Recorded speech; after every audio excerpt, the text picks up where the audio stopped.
cirugía cardíaca es necesaria para todavía varios padecimientos. Y bueno, Pero estamos hablando precisamente de uno de los temas más importantes que tienen que ver con la salud de cualquier persona, porque sabemos que en México la causa número 1 de muerte es las enfermedades cardíacas. sí, incluso hay muchos tipos de infarto que se confunden con enfermedades gástricas y que el paciente se la pasa pensando que es reflujo gastroesofágico, que es acidez, que es gastritis, y ya después de que está muy avanzado nos damos cuenta que son enfermedades cardíacas.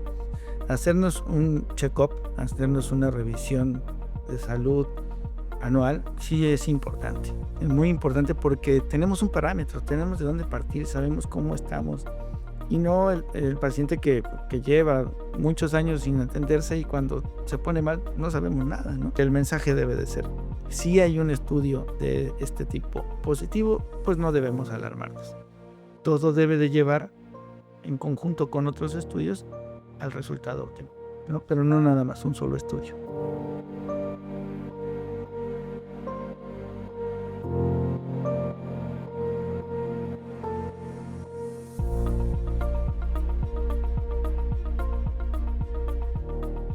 Bienvenidos a Medicina 360, el podcast de salud del Hospital Español de Veracruz. Este es un espacio para conversar de salud sin prisas y sin mitos, donde intentamos entender la medicina no solo como ciencia, sino también desde el punto de vista de la experiencia humana.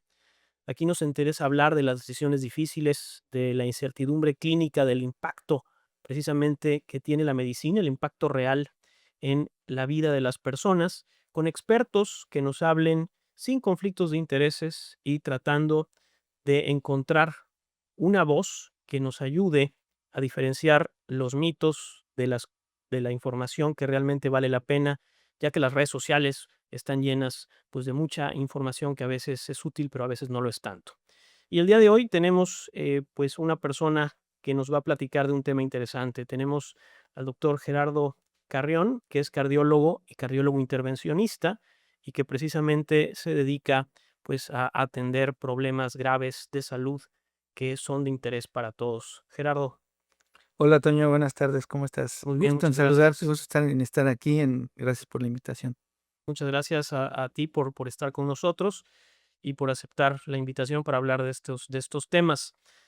De entrada nos gustaría platicar un poco contigo sobre la razón por la cual te vuelves cardiólogo, ¿no? Entonces me gustaría que recordáramos o que recordaras tú la razón por la que eres cardiólogo y específicamente cardiólogo intervencionista. Y creo que algo interesante, recordar viene de re, que es de nuevo, y cordis, corazón, ¿no? Ah, mira, Literalmente quiere decir volver a pasar por el corazón. claro, Recordar es volver a pasar por el corazón. Y bueno, pues hoy que estamos hablando precisamente del corazón, me gustaría que recordaras la razón por la cual estudiaste cardiología.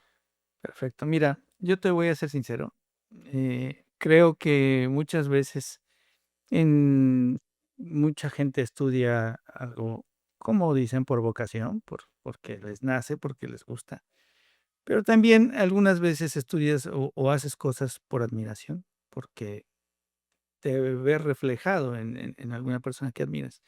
Y en este caso, estudiar medicina, pues, vino de mi padre, que mi padre es médico.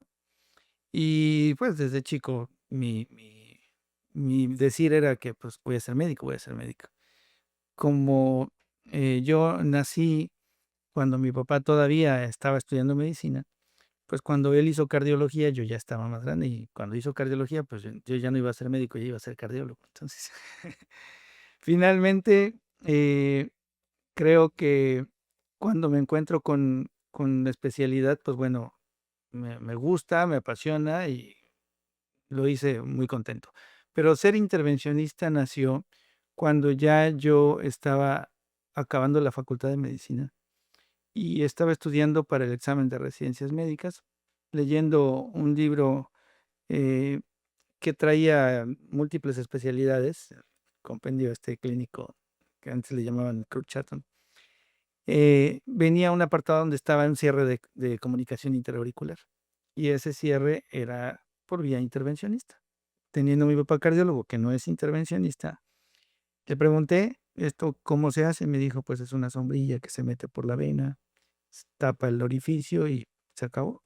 Eso como dicen ahora, me voló la cabeza, ¿no? Entonces, me hizo pensar, yo quiero hacer eso, yo quiero hacer eso. Entonces, yo cuando llegué a cardiología, después de pasar por todo lo que es la especialidad, sin dudar, decidí ser intervencionista. Me llamó mucho la atención el tratar este tipo de padecimientos sin tener que abrir al paciente, ¿no? Sin tener que hacer una cirugía al corazón abierto. Pues muy interesante la historia, ¿no? El ver que el hecho de que tú seas cardiólogo tiene que ver con tu padre, que además es un cardiólogo muy reconocido en Córdoba, y que no tan solo eso, sino que también la información que él te daba, cómo va de alguna manera modificando dentro de la misma cardiología. Y creo que tocas un tema importante. ¿Cuál es la diferencia? Y me gustaría que la explicaras entre un cardiólogo clínico y un cardiólogo intervencionista. Mira, muy buena pregunta. Todos somos cardiólogos clínicos. Todos estudiamos la especialidad de cardiología y aprendemos a diagnosticar y a tratar los padecimientos del corazón, únicamente con herramientas como el electrocardiograma, el estetoscopio, el baumanómetro, el oxímetro, los laboratorios y todo el conocimiento clínico que tú adquieres durante la especialidad. Eso lo hacemos todos. Pero ya que tenemos a los cardiólogos formados, hay esta parte de las altas especialidades que se llaman aquí en México y que le corresponde al cardiólogo, pues, poderse especializar un poco más en ecocardiografía, en cardiología intervencionista, en rehabilitación cardíaca, en electrofisiología, en imagen cardíaca. Son distintas ramas en las que se puede uno especializar, pero uno sigue siendo cardiólogo. Entonces, esta parte de la cardiología intervencionista es una alta especialidad en donde ya podemos aprender a tratar situaciones estructurales o situaciones de alteraciones en el corazón a través de un catéter, a través de guías y de mucho material nuevo que existe, ¿no? Y se evita en muchos casos la cirugía cardíaca. Digo, eso es importante, ¿no? Porque hace muchos años muchos de estos problemas requerían que se abriera el tórax para poder hacer una cirugía, ya sea sobre el corazón o abriendo el corazón, lo que se llamaba una cirugía de corazón abierto. Claro. Y hoy ha sido algo que se hace con mucho menos frecuencia. Cada vez se hace con menos frecuencia. No quiere decir que eso vaya a desaparecer. La cirugía cardíaca es necesaria para todavía varios padecimientos y lo que ha sucedido es que cada vez se resuelven más cosas por intervención, por vía percutánea. Y esto es gracias, pues, a los adelantos en el material, en la tecnología, en materiales que puede uno meter y llevar hasta el corazón sin necesidad de abrir una incisión grande. Entonces, eso al mismo tiempo al paciente le ayuda a tener una mejor recuperación, a no tener tanto dolor, a no tener tantas estancia después de la intervención. Obviamente, esto es muy específico para cada paciente. Hay pacientes que siguen siendo quirúrgicos, les llamamos nosotros, a los pacientes que requieren de la cirugía, y eso, pues, no debe de perderse de vista, ¿no? No todo lo va a resolver la intervención, ojalá, pero Y bueno, sí, pues estamos hablando precisamente de uno de los temas más importantes que tienen que ver con la salud de cualquier persona, porque sabemos que en México la causa número uno de muerte es las enfermedades cardíacas. sí. Y bueno, platícanos un poquito por qué. ¿Por qué es que las enfermedades cardíacas siguen siendo pues uno de los más importantes factores de mortalidad, no tan solo en México, ¿no? Sino en muchos países alrededor del mundo? Sí, mira, el infarto agudo de miocardio, el infarto del corazón, cuando el corazón llega a tener una arteria obstruida u ocluida, es de las causas más frecuentes actuales de muerte. Y además de eso, existen otras causas cardíacas de muerte, como lo son las arritmias cardíacas. Esto da pie a que muchas veces cuando un paciente fallece y nadie estuvo presente o nadie vio cómo falleció, pues se da tendencia a pensar que fue cardíaco. Muchas de las veces sí. Hay estadísticas, no nada más en México, sobre todo en Estados Unidos y en Europa, en donde sí se demuestra que el infarto cardíaco es de lo más frecuente. Viene añadido a todos nuestros cambios en la evolución, a nuestro a nuestra alimentación, a nuestra forma de vida, el sedentarismo, las causas ambientales. Así para decirte rápido, hay artículos que demuestran que tenemos nanoplásticos en las arterias coronarias, en la pared de la arteria coronaria. Entonces, eso genera también placas de ateroma, inflamación, etcétera.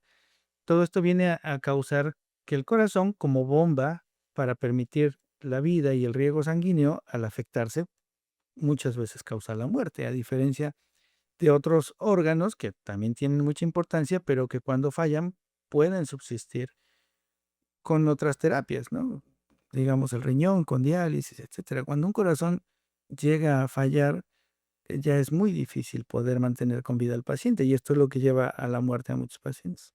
Y un tema interesante que mencionabas, ¿no? Nanoplásticos en las arterias coronarias. Leía yo hace unos días sobre la presencia de nanoplásticos en muchas partes, ¿no? Del El cuerpo, en cuerpo, el cerebro incluso, y que tienen que ver pues con lo que estamos consumiendo. Incluso se hablaba, ¿no? De no consumir o tratar de consumir menos agua que esté en botellas. sí, claro. Y eso, bueno, pues es parte de donde vienen estas pues, sustancias, partículas que tienen un efecto importante en la salud. Sí. Y esto es parte de la respuesta que te estaba dando. O sea, si hay nanoplásticos en el cerebro, pues el paciente muchas veces podrá desarrollar otras enfermedades, demencia, etcétera. Epilepsia, no lo sé, pero eso no lo lleva a la muerte. Eso deja a un paciente con una mala calidad de vida. Cuando es en el corazón, la, el riego sanguíneo se interrumpe y el paciente fallece. Yo creo que esa es la de las causas que hacen que el corazón sea la principal causa de muerte. Pero mencionabas algo muy importante, ¿no? Parecería que de repente podría estar sobreestimado, o sea, que de repente se pensara que es más frecuente el infarto y no siempre es infarto. Hay Exacto. otras causas de muerte, cardíacas incluso, o no cardíacas, que por no hacer una autopsia o por no tener claro de qué murió el paciente, se atribuyen al corazón y van de alguna forma haciendo que la estadística Incremente. se incremente. Hay que ser muy analítico.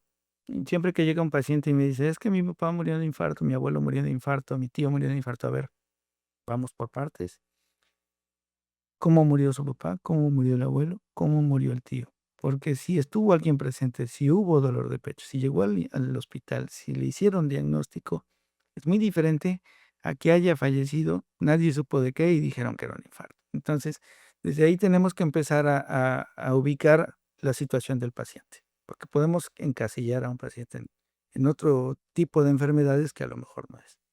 Digo, interesante. No sé si creo valga la pena, y creo que sí, que hablemos un poquito precisamente de cómo detectar un infarto, ¿no? Sería una de las cosas que creo que podrían ser muy útiles. Creo que todo el mundo tiene más o menos la idea clara Sí, del infarto típico de la película, ¿no? El paciente que tiene sudoración fría, tiene dolor en el pecho, se lleva las manos al pecho y que se exacto. queja, pues, de los síntomas clásicos. Pero nos gustaría que tú, como experto, nos platiques un poco más de cómo distinguir estos síntomas, también el dolor en el brazo, ¿no? Entonces, si nos platicas un poco. Mira, es algo interesante porque tú lo que acabas de describir es muy cierto y es la imagen que uno como médico tiene de lo que son los síntomas cardíacos. Incluso hay una imagen de un dibujante de Néter que es clásica de una persona saliendo del restaurante en el pleno frío y se lleva la mano al pecho, ¿no? Acabando de comer en el frío y con el dolor de pecho. Sí, sí debemos de ubicar y la población debe de saber que cuando existan síntomas en el pecho, como opresión, y que viene acompañado de lo que nosotros sabemos que es una descarga adrenérgica, que es sudoración fría, eh, debe de buscar atención médica. Este dolor se puede irradiar al cuello, se puede irradiar al brazo o se puede irradiar a la espalda. Es muy poco frecuente que solo sea el brazo, que solo sea la mano o que solo sea la espalda. Sí llega a suceder, incluso hay muchos tipos de infarto que se confunden con enfermedades gástricas y que el paciente se la pasa pensando que es reflujo gastroesofágico, que es acidez, que es gastritis, y ya después de que está muy avanzado nos damos cuenta que son enfermedades cardíacas. También es importante ubicar que muchos pacientes diabéticos no tienen los mismos síntomas y que esos pacientes diabéticos no tienen las mismas terminaciones nerviosas de la forma que el paciente no diabético y no siente el dolor igual. Entonces hay pacientes que en la literatura los llama como infartos caminados. Se infartan y no fue tan grande el infarto y no se dan cuenta nunca. Aquí nada más quiero poner en cuenta algo. Cuando hay un síntoma de opresión y de molestia en el pecho fuerte, hay que buscar ayuda. Si este se irradia, hay que hacerlo rápido.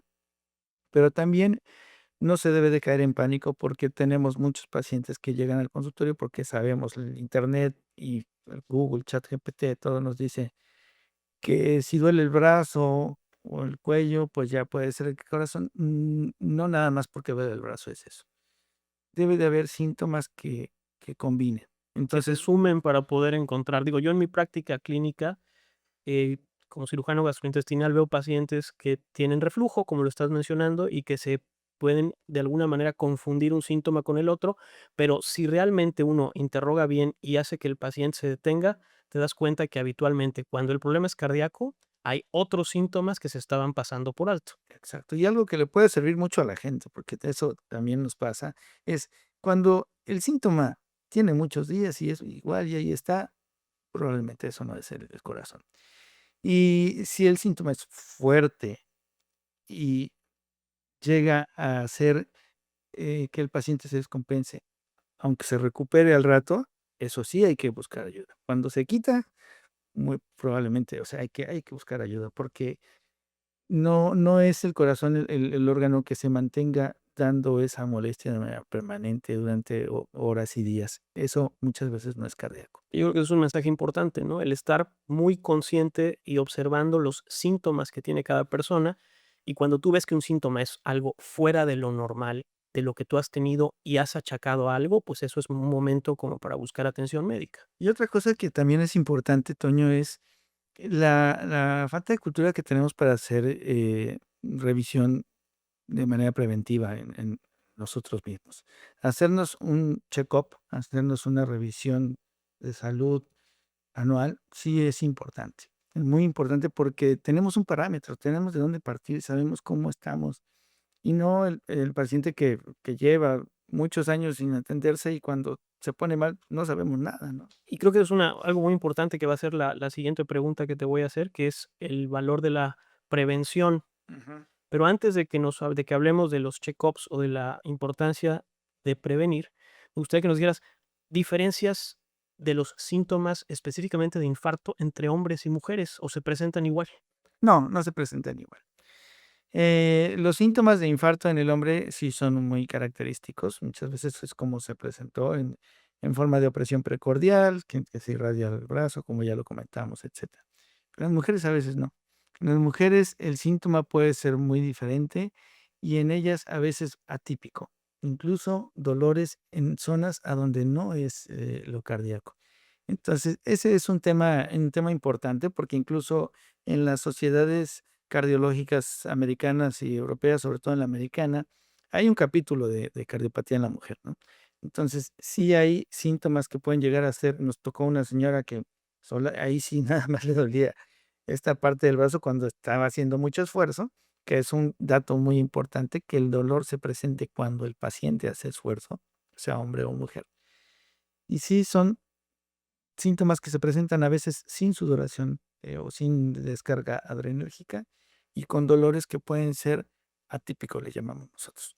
¿Y esto a qué se debe? ¿Son enfermedades que de alguna manera son un poco diferentes entre hombres y mujeres? Es la misma enfermedad, probablemente sea la distribución de la anatomía de de la fibra nerviosa sensitiva, que no está distribuida de manera igual, ¿no? ¿Y tiene que ver también con las diferentes oclusiones a diferentes niveles o las oclusiones son iguales en las arterias coronarias? No, fíjate que también se ha visto que en mujeres es más frecuente algunos tipos de enfermedad coronaria. A veces hay más espasmo coronario en algunas mujeres. A veces hay enfermedad de la microvasculatura más en las mujeres que en los hombres. Y son pacientes que llegan hasta hacerse un cateterismo y que no se les ven arterias coronarias enfermas. Pero la microvasculatura, o sea, las arterias más pequeñitas, las que penetran en el tejido muscular, son las que pueden estar enfermas y esas son las que están entorpeciendo el flujo. Y ahora, bueno, habiendo hecho la diferencia entre la manera como se manifiesta esta misma enfermedad entre hombres y mujeres, me gustaría que habláramos un poco de prevención, ¿no? Hablar de algo que es muy importante, porque si bien es cierto que es la causa número uno de muerte en México y en muchas partes del mundo, Ujú. es una cuestión que es prevenible. A lo mejor el decir prevenible se vuelve un poco complejo, porque yo la manera como muchas veces enfoco cuestiones con mis pacientes es que podemos retrasar muchas veces algo. Ujú.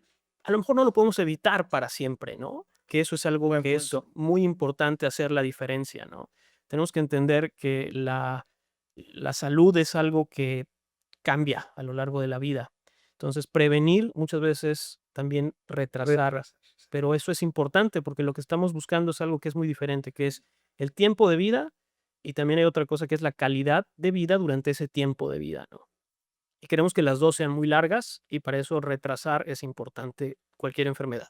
Nos gustaría que nos hablaras entonces de la prevención y del papel que juega la prevención y los nuevos estudios, como por ejemplo el calcio coronario, que últimamente lo hemos oído mucho y que genera confusión en algunas personas, y que incluso nos dicen: "Oye, me hicieron un estudio, me dijeron que me tengo que hacer algo y una vez que me lo hice no salió nada". Entonces me gustaría que nos platicaras un poco de esto porque genera muchas dudas en los pacientes. Bueno, mira, atendiendo a la primera parte de tu comentario, yo estoy muy de acuerdo en eso, porque incluso yo les digo a los pacientes, poniendo el ejemplo más fácil que es la diabetes, probablemente hay una carga genética en esa familia para generar diabetes. Probablemente hay una tendencia a tener alteración del metabolismo de la glucosa en esa persona. Pero si haces medidas preventivas con dieta y ejercicio, lo vas a retrasar. Tal vez va a llegar el momento en el que va a ser diabético ese paciente, pero no es lo mismo que sea a los 50 a que sea a los 80, ¿no? Entonces la calidad de vida va a cambiar. Eso por ese lado estoy completamente de acuerdo. Con respecto a los estudios preventivos que tenemos o la forma de diagnosticar estas enfermedades, es un tema muy importante porque no es para todos los pacientes el mismo tipo de estudio. No es para todos los pacientes igual de efectivo un estudio. Depende de sus características y de qué antecedentes y factores de riesgo tenga, de qué otras enfermedades tenga, de qué medicamentos esté tomando y de que en este caso del corazón específicamente, pues de que si ya tuvo o no tuvo algún problema cardíaco. Ahora tenemos una variedad de estudios mayor y la tecnología ha avanzado mucho. Eh, Antes teníamos solamente pruebas de esfuerzo, medicina nuclear, que se han ocupado por mucho tiempo. Pero ahora tenemos una diversidad de estudios inductores de isquemia, le llamamos nosotros, estudios que generan que el corazón trabaje un poco más para ver si trabajando más el corazón tiene problemas. O sea, si le deja de llegar sangre a ciertas partes del corazón en el momento en el que está haciendo esfuerzo. Entonces, por eso le llamamos estudio inductor de isquemia. Quiere decir, voy a provocar que el corazón tenga más esfuerzo para ver si ahí no está llegando bien su circulación. Pero a veces cuando la gente piensa que vamos a ver cómo llega la circulación, pues no es así tan fácil, no es tan sencillo. La mayoría de los estudios nos da una aproximación, pero no tenemos estudios que nos den 100% de confiabilidad en que si la tomografía salió con un valor, exactamente sea ese valor en vivo ya dentro del corazón. Tenemos aproximaciones y a veces tenemos que hacer combinación de estudios para poder darnos una idea. En este caso, el calcio score coronario es un estudio tomográfico simple en donde se hace un barrido y se ve si hay puntos de calcio en las arterias que están afuera del corazón. Ese es el estudio. Normalmente el calcio está en los huesos y se ve blanco en la tomografía. Y cuando lo vemos en las arterias del corazón, no es normal. El tener calcio en las arterias del corazón puede aparecer conforme más años tenemos, de manera natural. Hay gente que tiene más tendencia a calcificarse. Y eso no significa que ya por fuerza está la arteria obstruida u ocluida. Pero a nosotros nos da una idea para que junto con otros estudios podamos saber el riesgo de ese paciente. Tampoco es un estudio que se deba de estar haciendo a cada rato, porque no me va a dar más información. Pues y además tiene riesgos porque la tomografía es un estudio que utiliza radiación. Radiación y no lo estamos radiando a cada rato, ¿no? Así es. Entonces, no es un estudio que tampoco debamos de hacer a todos los pacientes. Es un complemento cuando hay algunos factores de riesgo o pacientes que tienen más tendencia a presentar la enfermedad y en combinación con un estudio funcional. Las tomografías, como la angiotomografía, que además de radiación lleva contraste, tienen también sus limitantes y cuando eso sale positivo, tenemos que pasar al cateterismo cardíaco y es más radiación y es más contraste. Por eso es que tampoco es una situación en donde tengamos que estarlas haciendo a todos los pacientes. Sirven mucho porque lo que sí tienen ese tipo de estudios como la angiotomografía es un valor en donde si no hay calcio, si no hay enfermedad, es muy probable que no haya nada. Entonces, eso sí nos da un valor. Pero cuando hay calcio y hay datos de enfermedad, tenemos que utilizar otras herramientas porque eso no lo es todo. De tal forma que el mensaje debe de ser, si hay un estudio de este tipo positivo, pues no debemos alarmarnos. Todo debe de llevar en conjunto con otros estudios al resultado óptimo, ¿no? Pero no nada más un solo estudio. Y precisamente es importante entender que la medicina es incremental, ¿no? Vamos teniendo cada vez mejores estudios que cuando se van sumando uno junto a otro, nos van dando un riesgo, pero bueno, es difícil que los estudios nos permitan discriminar de manera completamente absoluta, Sí, ¿no? Entre sí o no. Más bien exacto. es un marcador de riesgo que nos lleva entonces a pedir otro estudio que nos vaya cada vez más aclarando las cosas Sí, y claro. en algún momento incluso permitiendo hasta un tratamiento, ¿no? Como sería al hacer un cateterismo. Y no olvidando una cosa, Toño, que creo que es bien importante, sobre todo en la cardiología, que la parte clínica es muy útil. Todo lo que nosotros recogemos de información, desde la vista, desde la inspección del paciente, como le llamamos en medicina, hasta entender sus factores de riesgo, su edad, sus hábitos, si hace o no hace ejercicio, todo eso nos genera un juicio clínico sobre el cual nosotros vamos a pedir un estudio. Nosotros, cuando pedimos un estudio, debemos de tener la idea clara de qué pienso que va a salir en ese estudio. Si bien no lo sé, tengo un juicio y una idea de lo que va a salir. Y si eso complementa, nos ayuda mucho más.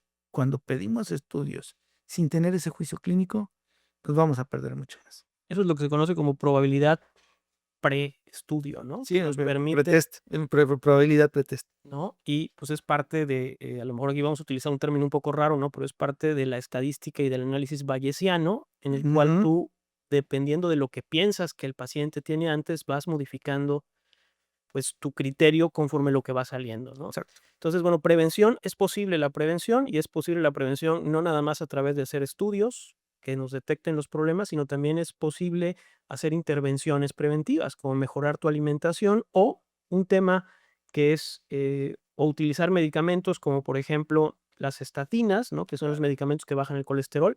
Pero me gustaría que tocáramos un tema que se puso o está de moda recientemente, que es el uso de aspirina como prevención primaria o como prevención secundaria. Y aquí es un término que me gustaría explicar. Prevención primaria es el paciente que no ha tenido infartos, prevención secundaria es el paciente que ya tuvo un problema cardiovascular o un riesgo muy claro y que entonces lo necesitas utilizar. Pero ¿cuál es tu opinión de esto? Claro, mira, ese es un tema muy importante porque la aspirina tiene muchos años y desde que se empezó a utilizar para el problema cardíaco, específicamente para esta enfermedad que estamos hablando, para los infartos, para la cardiopatía isquémica, que es cuando las arterias del corazón están obstruidas por placas de grasa, ayuda a prevenir que haya un evento de infarto de manera primaria, como bien lo dices, en el paciente que no se conoce enfermo, o de manera secundaria en el paciente que ya tuvo un evento.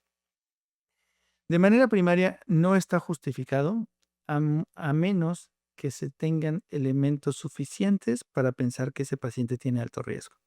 que ese paciente sí es probable que pueda tener un evento cardíaco, aunque no lo haya presentado.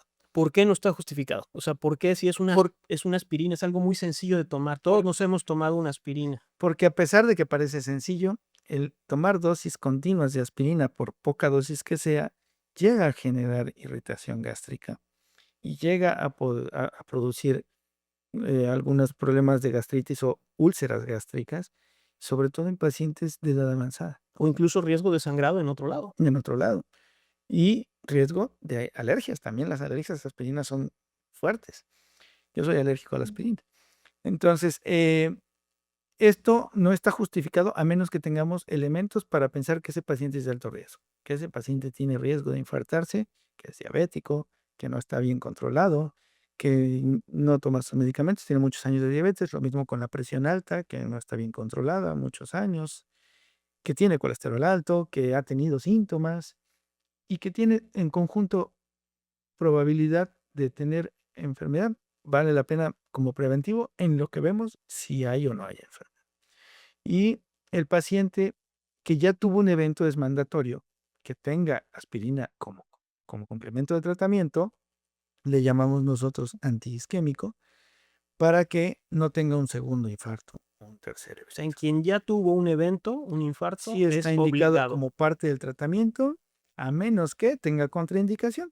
Si es un paciente que ya vimos que la terapia que a veces usamos doble con aspirina y clopidogrel, que son medicamentos que tienen un efecto sobre la misma vía para evitar coágulos o trombos, le llamamos nosotros antiagregantes plaquetarios, no son anticoagulantes, son antiagregantes plaquetarios. Y si estos pacientes tienen alto riesgo y ya tuvieron un sangrado de tubo digestivo o se pusieron mal, a lo mejor a ese paciente no le voy a dar aspirina aunque ya haya tenido un infarto. Voy a utilizar otras terapias menos agresivas como el clopidogrel o lo voy a dar en dosis diferentes, ¿no? Hay una confusión, ¿no? Algunas personas piensan que la aspirina adelgaza la sangre, ¿no? Y que entonces eso va a permitir que fluya mejor. Ujú. No, No es tal cual. no es tal cual. Nosotros en la sangre tenemos distintos tipos de células rojas, células blancas. Las rojas llevan oxígeno, las blancas están más orientadas hacia el sistema inmunológico, a combatir contra las defensas. Y el tercer tipo de células son las plaquetas que se encargan de formar coágulos. Toda una estructura de un coágulo, un trombo que obstruye una arteria, está en su interior con plaquetas, entre otros elementos. Un coágulo no nada más se constituye de plaquetas, sino también hay otros elementos.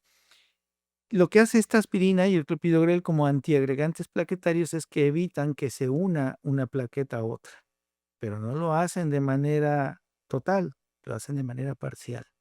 Entonces esto hace que sea menos la formación de trombo y eso ayuda a que no se obstruya una arteria, pero no adelgaza la sangre. O sea, a veces nosotros como médicos tratamos de dar a entender al paciente de una forma, pero eso se hace ley, ¿no? Y ya se Y se queda, queda, y se ¿no? Y queda. se queda y las personas piensan que, bueno, pues, ¿por qué no me voy a tomar una aspirina que pues, Que no pasa no nada. pasa Y nada? tenemos muchos pacientes que llegan al consultorio y ¿qué toma? Pues tal, y aspirina. ¿Y quién le recetó la aspirina? Bueno, es que yo me la tomo porque pues sé que es buena para el corazón. Sí, en algunos pacientes, pero no en todos. Y sí es un tema importante. Digo, recientemente veía yo en las noticias una controversia que ha estado surgiendo en Estados Unidos porque el presidente Trump toma aspirina y dice que toma una dosis superior a la que le recomendaron por decisión personal. Pero pues estas decisiones personales pues pueden tener consecuencias importantes en la salud. O sea, todo lo que hacemos los médicos tratamos, la mayor parte de los médicos, que se base en estudios, en evidencia, que no es que tenga uno un conflicto de intereses en decir yo no quiero que tomes la aspirina porque a mí me conviene, yo no quiero que tomes la aspirina porque tiene un riesgo o quiero que la tomes porque tiene un beneficio.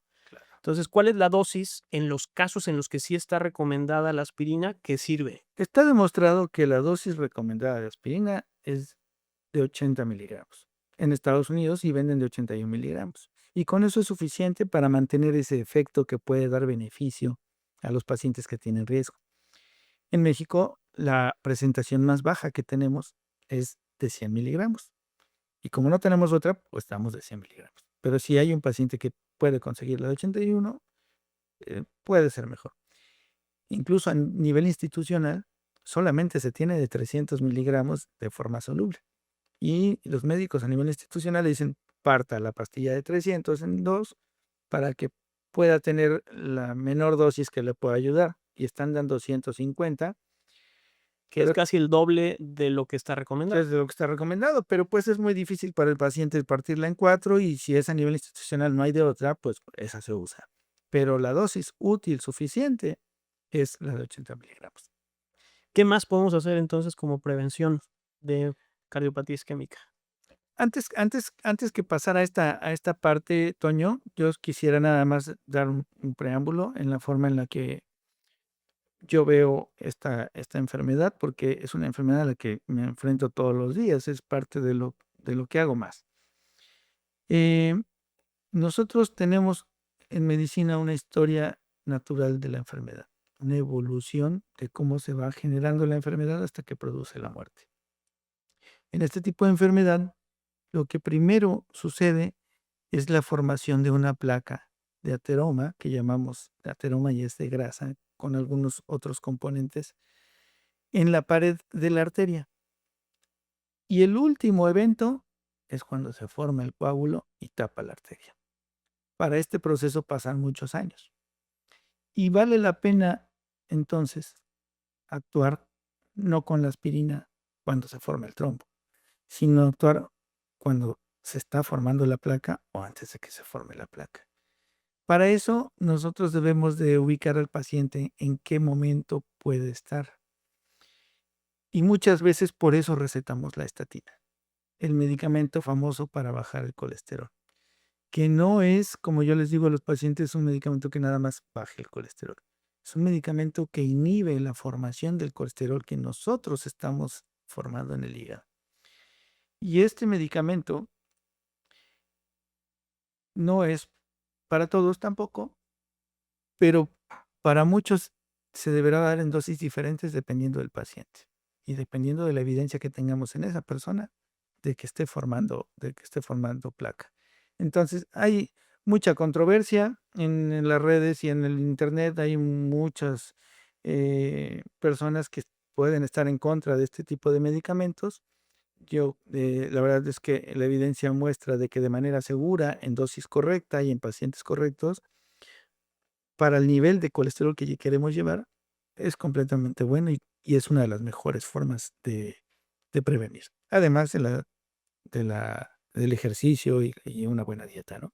Nada más. Me gustaría para cerrar de alguna manera este podcast que nos hablaras como nos dieras mensajes muy claros para lo que tiene que hacer una persona. No sé, 3 acciones concretas que una persona debería de tomar para reducir su riesgo de enfermedad cardíaca. Mira, estoy convencido de que esas acciones concretas sí tienen que ver en las primeras dos con dieta y ejercicio. Si nosotros tenemos una mejor dieta con menor cantidad de carbohidratos, vamos a mejorar mucho nuestra salud, vamos a mejorar mucho nuestro índice de masa corporal. Si nosotros llevamos además un plan de ejercicio, vamos a favorecer, a ejercitar más nuestro corazón y a favorecer que pueda tener mejor forma de defenderse. Y como tercer punto, pues la acción preventiva de checarnos, de hacernos exámenes y de hacernos una revisión cardiológica cuando llegamos a los 40 años, tanto hombres como mujeres. Entonces, en esencia, son acciones muy concretas que tienen que ver con algo que viene desde antes de que haya un problema, prevención realmente. Y bueno, por último, tu opinión con respecto a lo que se ha comentado desde hace muchos años de el vino tinto, el alcohol como una medida preventiva para problemas cardíacos. Buen punto. Mira, el alcohol es un vasodilatador, un vasodilatador. Hace que las arterias incrementen su diámetro de manera temporal. Lo hace en muchas arterias de pequeño tamaño. Por eso es que una persona que toma alcohol puede ponerse en un principio chapeada y roja, porque hace vasodilatación y rubor. Lo mismo hace en el corazón y también genera esa vasodilatación. Pero definitivamente no es un tratamiento. Definitivamente no es algo que podamos recomendar de manera diaria. si bien dosis pequeñas y de manera ocasional no generan ningún problema y al contrario generan vasodilatación y un mejor funcionamiento, eso no lo podemos mantener como para estar recetando o estar pensando que tomarlo va a tener un impacto benéfico en mi salud. No es así. De alguna manera se ha vuelto un mito, ¿no? Sí. Tomarse una copa de vino tinto me va a prevenir un infarto, y la realidad es que no hay una dosis segura de alcohol. El alcohol siempre tiene un riesgo.